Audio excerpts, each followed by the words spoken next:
안녕하십니까.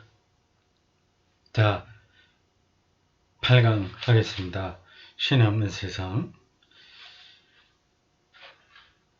53쪽입니다.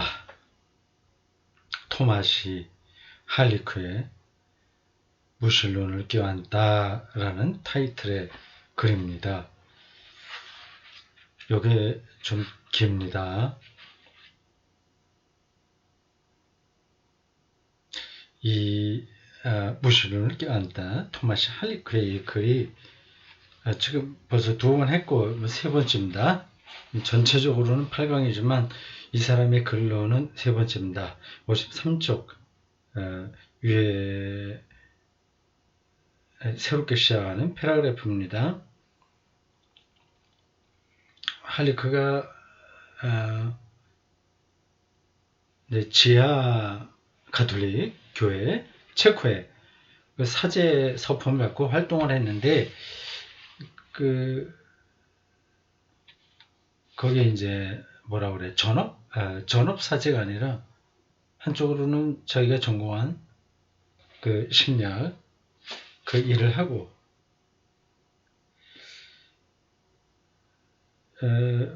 지금 뭐 철학과에서 일을 한다고 그러네요. 그리고 다른 한편으로 뭐 지금이라고 하는 게 이 사람이 현직에 있는지는 모르겠습니다. 이 책을 쓸 때를 얘기하니까 지금은 뭐 은퇴했을 가능성이 높죠.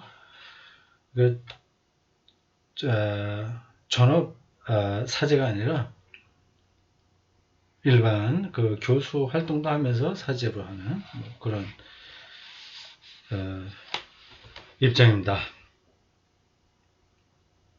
자, 소제목 대결입니다. 프란체스코 교황은 양측에는 양의 냄새가 나야 한다라고 요구한다. 사제가 성당에서 전적으로 일해야 된다 그 뜻 같죠? 양측이 일이니까 교우들하고 관계가 좀 밀접해야 된다 그 뜻 같습니다. 교회라는 우리에 속하지 않는 양들의 냄새가 심하게 났다는 이유로 나는 교회 환경 안에서 수년간 복잡하게 얽힌 일들을 겪어야 했다. 전업 사제가 아니니까. 그리고 심리학적으로 접근하니까 주류 가톨릭 그쪽에서 좀 불편하게 생각했던 것 같습니다. 나는 교회의 전통적 구조를 편안하게 느끼기가 어려웠다. 이 사람이 이쪽에서 또 불편하고 저쪽은 저쪽에서 불편하고 서로 체코 가톨릭 교권과 이 할리크 사이에 그런 문제가 있었던 것 같습니다. 그리고 교회 환경 안에 있는 사람들이 나를 더 싫어한다는 것을 직접 겪어야 했다.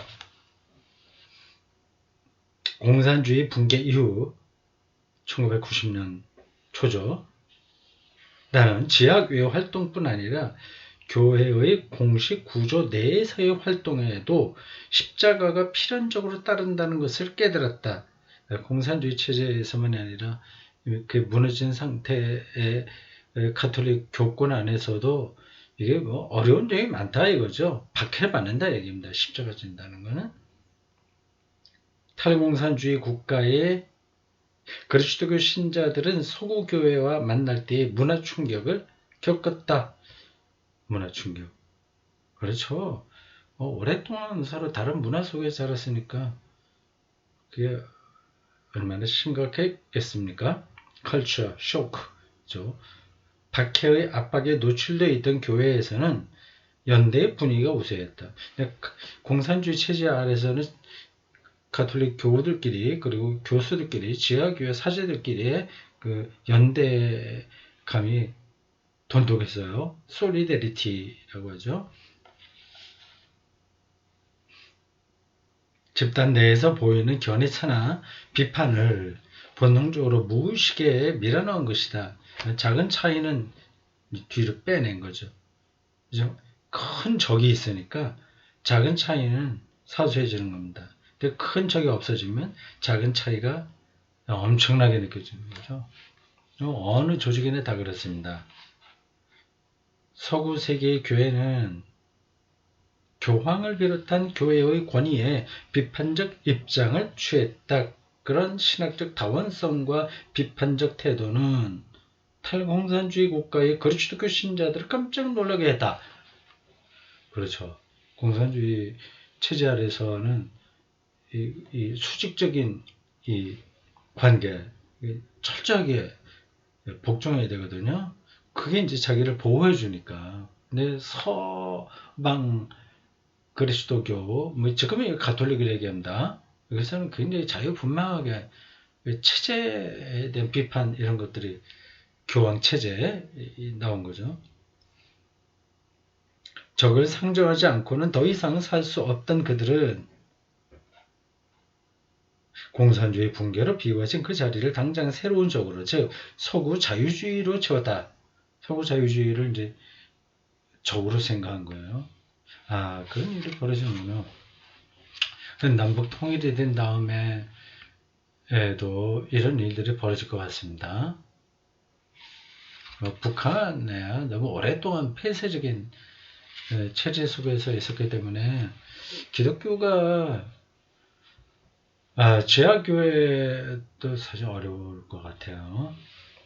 네, 형식적인 교회, 평양 무슨 교회인가 외국인들이 갔을 때 방문하는 그런 교회 정도만 남았지 거의 유명무실할 겁니다.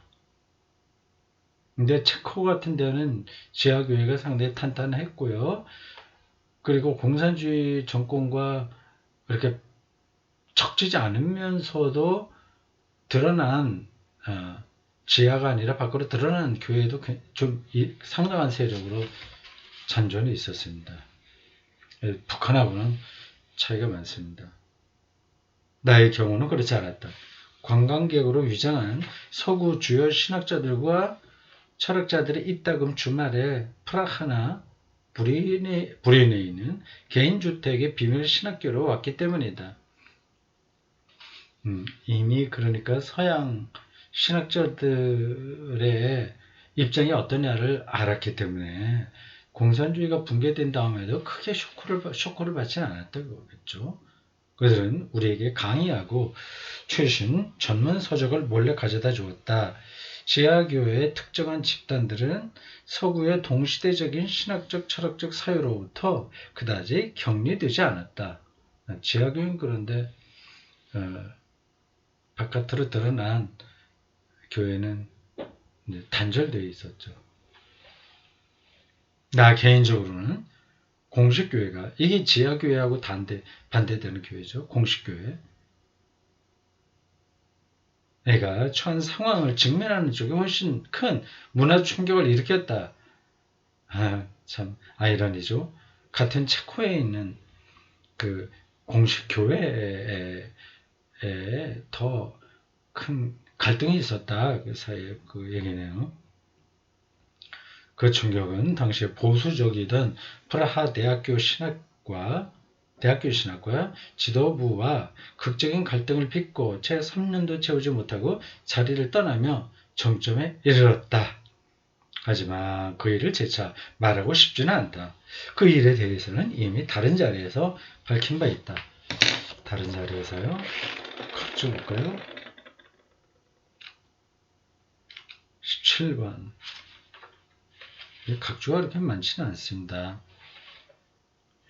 특히 나의 자서전 참조하라 해놓고 알레 마이네 베게 나의 모든 길은 진트 디어 퓨트라우트 당신에게 당신을 믿는 겁니다. 자기의 모든 길은 믿음에 있다 그 얘기죠. 그런 제목이네요. 자서전이 훈데 운터 구룬트 키르히 제약교회입니다. 운터 구룬트 키르히 제약교회에 대해서 인스 라비니스에 있는 지하교회에 대해서 데 프라이하이트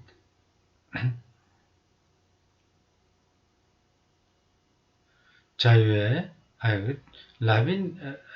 라비진트가 지역 이름은 아닌 것 같은데 지나가겠습니다.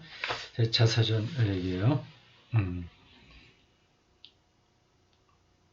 다만 나의 신앙 역사에 대해서 잠깐 얘기해 볼까 한다. 세속 세계, 다양한 유형의 신앙과 불신앙, 영적 모색과 종교적 딜레탕티즘의 다채로운 결실, 대체 종교 등과 끊임없이 마주하면서도 내 신앙은 특별히 흔들리지 않았다. 종교적 딜레탕티즘이라고 하는 단어가 나왔죠. 여기서 먼저 확인을 해봐야 되겠습니다. 인터넷으로 딜레탕티즘 정확한 뜻이 뭘까요? 그냥 어렴풋이 느낌으로는 오는데 딜레탕트 그런 말은 많잖아요. 해체, 무질서 뭐 그런 걸까요? 하여튼 그런 느낌으로 오는데 또 확실하게 찾아보고 넘어가겠습니다. 인터넷 사전으로 들어가보겠습니다. 딜레탕트 찾으면 됩니다.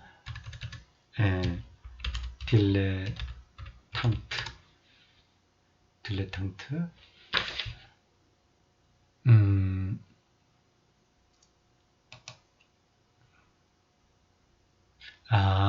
제가 잘못 알았네요. 딜레탕트 이렇게 되면 이런 단어는 이런 뜻입니다. 예술이나 학문 따위를 직업으로 하는 것이 아니고 취미 삼아 하는 사람을 이르는 말. 예술이나 학문 따위를 직업으로 하는 것이 아니고 취미 삼아 하는 것. 이걸 딜레탕트라고 하는. 제가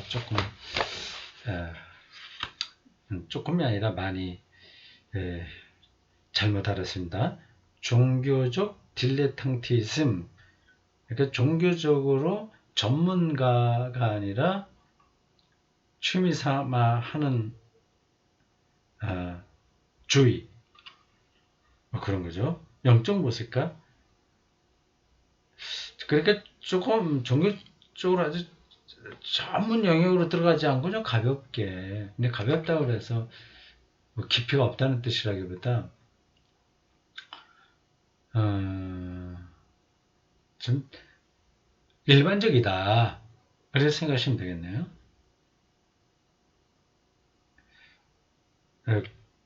그런 거예요. 세속세계 다양한 유형의 신앙과 불신앙, 영적인 모색, 그리고 종교적인 이거 정확하게 딜레탕티즘을 우리는 말로 하기가 좀 힘드네요. 그런 뜻은 됐죠. 다채로운 결실, 대체 종교 등과 끊임없이 등등 됐습니다. 그런 데에서도 자기 신앙은 흔들리지 않았다. 를 하고 있네요. 그 다음 소제목, 상상과 사색. 지금 우리가 읽으면서 이거 좀 거리가 먼 이야기다. 우리의 현실과 그렇게 느끼실 수 있을 것 같습니다. 일단 가톨릭 교회 신학자이기도 하고 그 전업 사제 신학자가 아니라 물론 사제이긴 하나 지하교회에서 있었고 또 심리학이나 다른 전문 영역이 있는 사람이고요. 그리고 자기의 이야기는 공산주의 체제와 그걸 벗어났을 때 그런 상황이라서 우리는 뭐 그런 것들이 확 와닿지는 않을 겁니다. 괜찮아요. 중요한 건 한 인간이 그런 상황 속에서 그 하나님 신앙을 어떻게 유지했고 그 정체성을 확보했냐, 그걸 따라가는 겁니다. 특별히 무신론적인 세상에서 살았잖아요. 공산주의 체제니까. 거기서 되게 자발적으로 하나님 신앙으로 들어갔냐, 그거를 우리가 따라가면 요 글들도 재미있게 다가올 겁니다.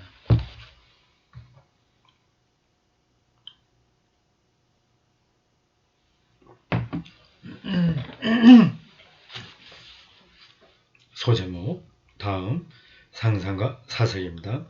개종 이후 좀 젊었을 때죠.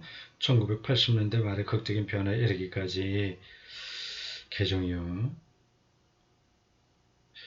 개종 그거 아직 10대 후반 아닌가? 언젠가. 나의 믿음을 유지해주는 원천은 여러 가지다. 처음에 그것은 이미 언급한 탁월한 사제 1위 라인스베르크의 본보기, 즉 보일은 수도원의 베네딕토의 전통과 로마노 과르디니의 전례 신학의 뿌리를 둔 그의 독특한 강론과 심오한 전례 문화였다.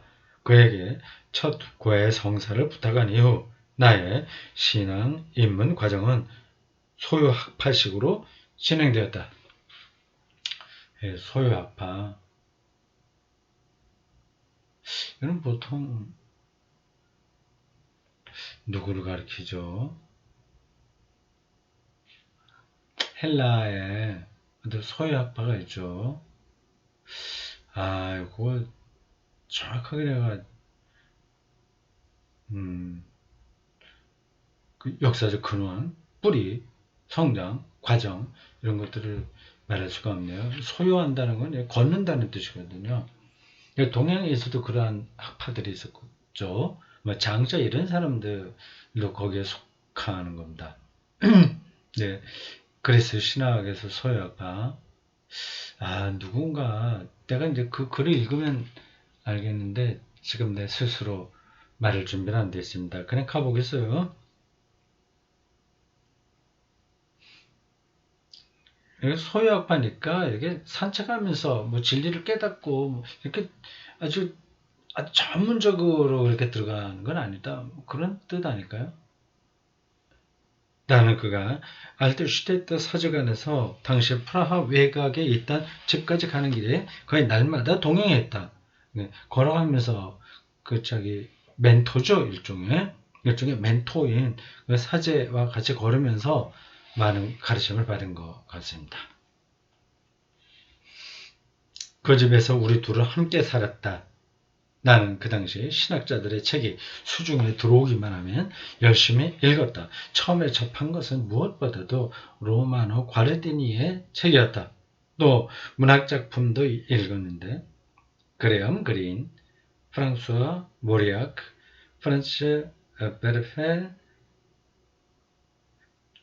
조르주 베르나누스, 벤슨 외에도 차르드니 책, 체프, 드루시, 제가 모르는 사람 이름이 많이 나옵니다. 같은 체코 가톨릭 작가의 작품들이 있었다.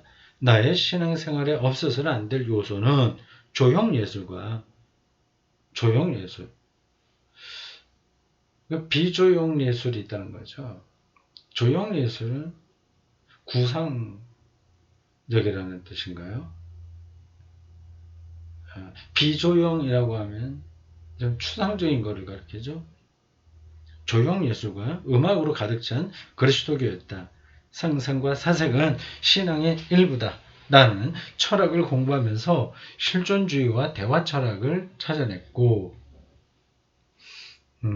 대화 철학, 마틴 부버가 유명하죠. 나와 너, 뭐 관계 이런 걸 얘기한다. 그런 것들을 통해서 인간의 정체성과 삶의 본질을 찾아내자. 그런 겁니다. 철학이 아주 다양하게 나타나고 있지 않습니까? 이름도 뭐 너무 많아요. 근데 그게 크게 이상하고 뭐 이렇게 겁낼 것도 없습니다.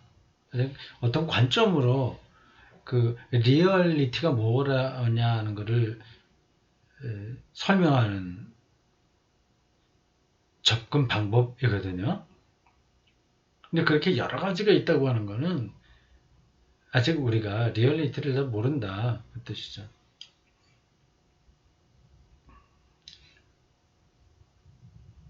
가브리엘 마르셀, 마틴 부버, 임마누엘 레비나스 이런 사람들은 제가 좀 익숙합니다. 이 사람들의 사상이 익숙하다는 게 아니라 이름이 익숙해요. 당연히 실존주의의 선구자들인 파스칼과 케고르도 알게 됐다. 그들은 그리스도교를 역설의 종교로 보는 나의 이해에 영향을 미쳤다. 역사, 패러독스. 역설의 종교는 회심의 문턱에서 체스터턴을 접했을 때 나를 사로잡았던 모티브, 동기였다. 나는 가톨릭의 많은 성인들과 그들의 영성에서 나타나는 차이를 알아냈고 특히 예수의 수도자들에게 열중했다. 예수의 제수잇 교단이라고 합니다.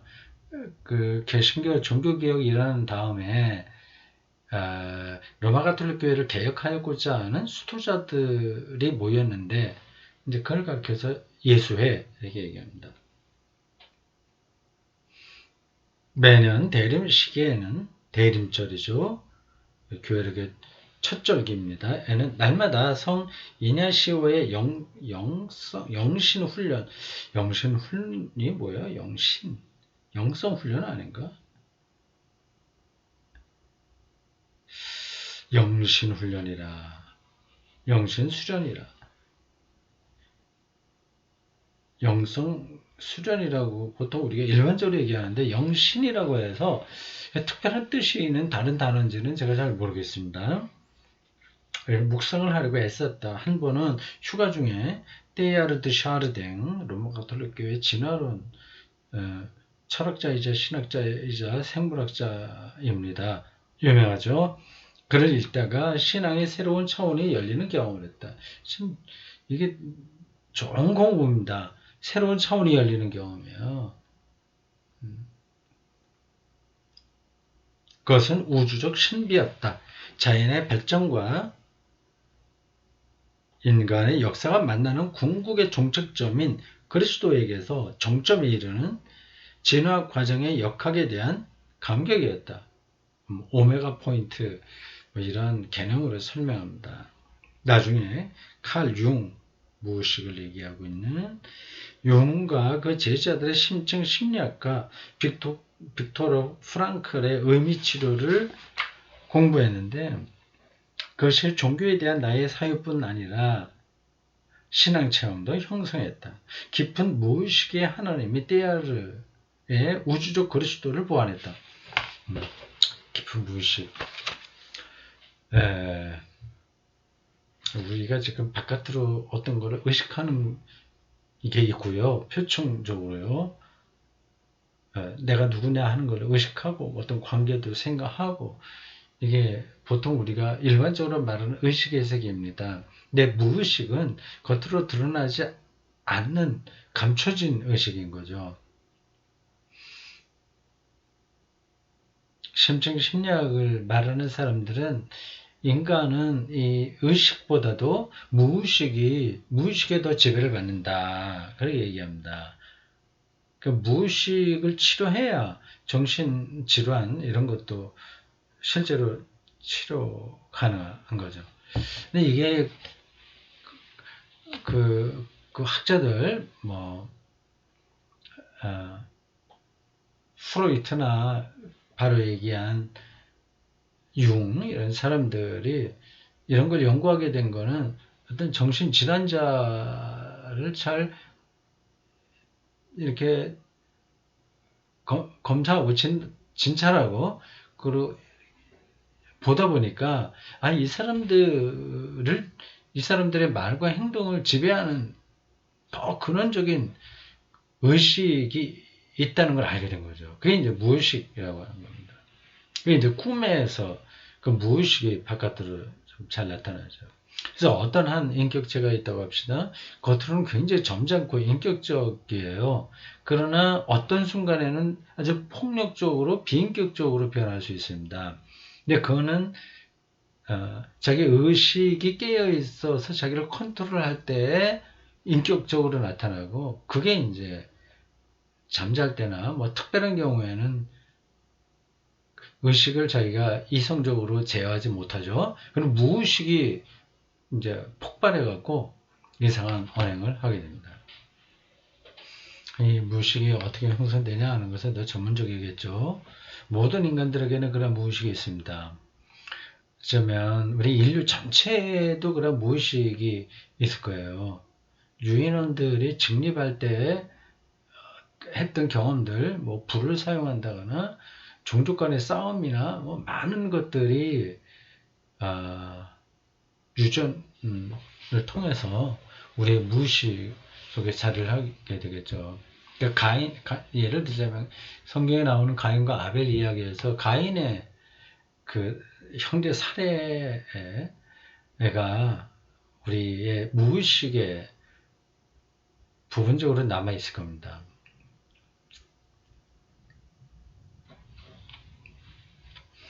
뭐 그런 게 한두 가지가 아니죠. 심층 심리학은 나를 몹시 괴롭히는 물음에 답하는 데 도움이 되었다.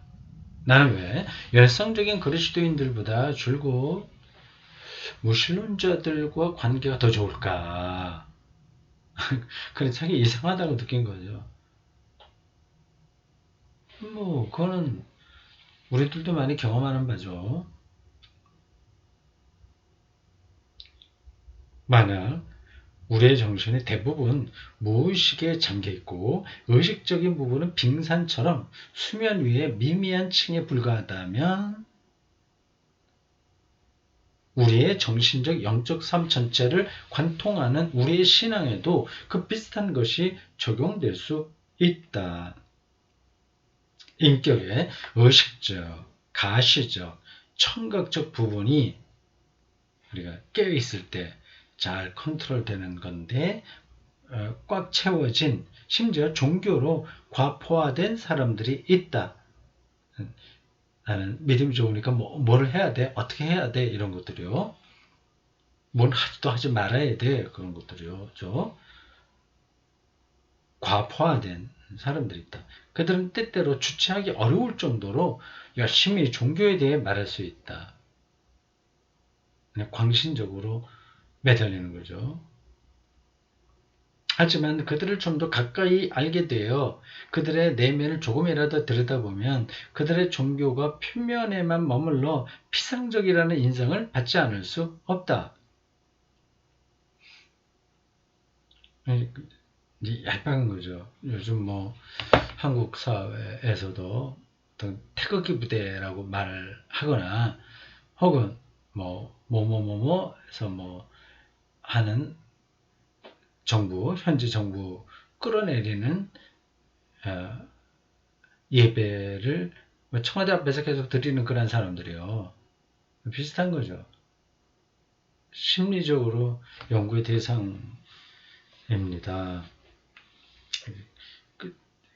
그렇게 신앙 이름으로 예배를 드리면서 현재 대통령을 끌어내려야 되고 또 그 하나님의 천벌을 받으라고 기도하고 뭐 그런 것들은 신앙이 아니죠. 그들의 무의식 속에 있는 그 박탈감, 또 공격성 그런 것들이 종교의 형식을 갖추고 나온 거 아니겠습니까? 반면에 더 깊은 곳, 그 심층 심리학이 무의식이라고 부르고 성경이 마음이라고 부르는 것을 들여다보면 그들은 배타적이고 냉담하며 이기적이고 신앙이 없다. 실제로는. 맞죠? 이와 반대로 마음의 은총이 그대로 퍼져나가고 정말로 본성적으로 그리스도교적인 영혼을 가지고 있는 사람들도 우리는 종종 만날 수 있다. 19각주 확인해 보겠습니다. 본성적으로 그리스도교적인 영혼에서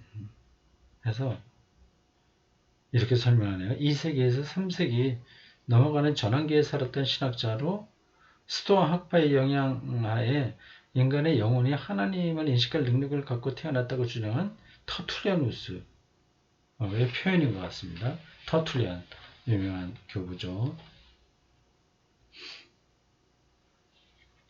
그런데 어떤 이유에서인지 이 내면의 빛이 표면으로 즉 의식의 영역으로 뚫고 나오지 못한다. 그래서 이 사람들은 자신을 무신론자라고 여긴다. 속에는 실제로 그리스도교적인 영혼이 있는 건데 그게 이런저런 이유로 표층으로 나오지 못한 사람들, 무신론자로 머무르는 사람들인 거죠. 표현을 잘했죠? 한국교회, 한국 사회에서도 이게 적용이 될 만한 이야기입니다. 이와 비슷하게 심층 심리학을 전이, 유보트라공, 전이, 이쪽에서 이쪽으로 옮긴다. 전이와 자신의 그림자, 샤텐, 그림자를 타인의 것으로 돌리는 투사는 공격적인 신자들과 공격적 무신론자들에게 광신적 태도가 똑같이 생겨나게 되는 기제를 이해하는 데 도움이 되었다. 종교를 표방하듯이 무신론에 있든지 비슷하게 광적으로 나타난다는 겁니다. 삶에 대한 태도를 깊이 내면화하고 충분히 성찰한 사람들은 대체로 이 태도를 줄기차게 안간힘을 다해 옹호하거나 공격적으로 선전하지 않아도 된다. 자기의 신앙 경험, 삶에 대한 성찰을 옹호하지 않아도 자기 안정적인 거죠.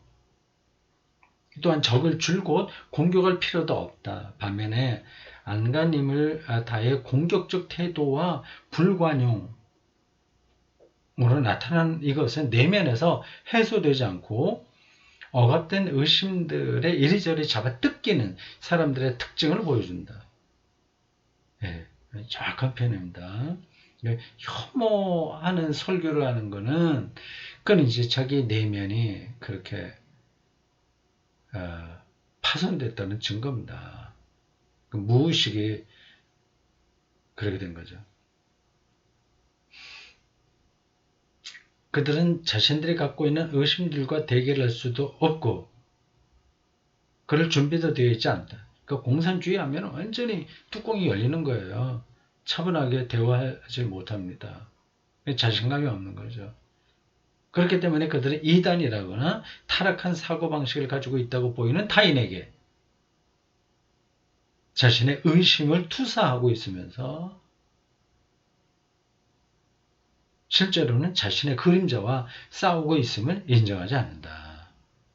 이거 정말 정확한 표현이네요.